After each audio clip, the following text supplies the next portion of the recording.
Hello, my name is Erin Clinton, and I am in SOW 125 Social Welfare. Today I will be identifying social welfare policies that are in dire need of reform from the state, national, global perspective. Beginning with social welfare, it is available to help the needs of all people to maintain in society and decrease poverty. Policies is the social decision-making process that is used by different public and private sectors to select and define and promote policies. During the 1960s, Daniel Bell and others introduced different ideas to help change different nations. Their main focus was to figure out how to make the system work better. Then there was Francis, who was on the U.S. State Policy Planning staff. He concluded that the era of post-history had arrived. Social policies were then created to help with social problems and human needs. Social welfare policies, majority of the time, focus on income assistance. Social policies are divided based upon values and ideologies. They also affect every citizen's life and the nation as a whole. Economic factors come into play when creating policies, because the policies can affect the income production and the distribution of goods and services. Two major concerns policymakers focus on is growth and equality, because growth is the increase in total output, and the equality is is the output that is divided among the population. One of the policies is called the FASL policy.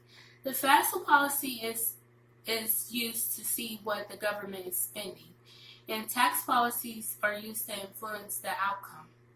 When the federal budget is balanced, the tax revenues and expenditures are equal.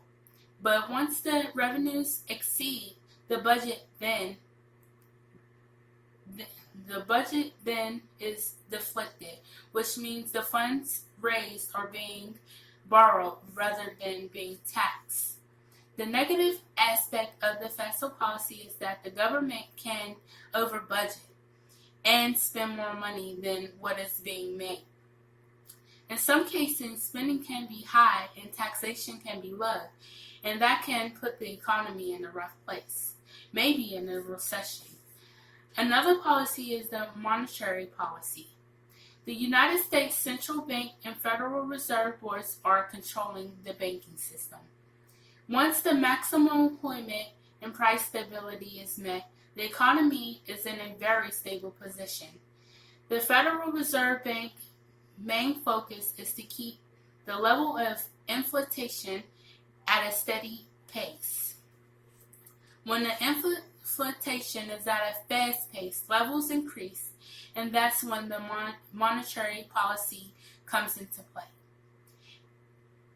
And that's when the central bank tightens up the money supply, reducing the amount of money that is circulating, and they watch how much new money is entering the economy. The monetary policy can become negative when interest rates affect the whole economy, because some states may not need a financial stimulus. I say this because in certain states, unemployment can be high, and in other states it can be low, and those lower states may not need stimulus. Another negative effect of the monetary policy is that it can have the interest rates very low. But if you have interest rates low for too long, that can cause what we call as a liquidity trap, which means interest rates are low, savings are high, and that can cause the monetary policy not to work. I think that both the FASL and monetary policies can use a fixer-upper, because if not used right, not only the state, but the national and global economic systems can be off. Thank you.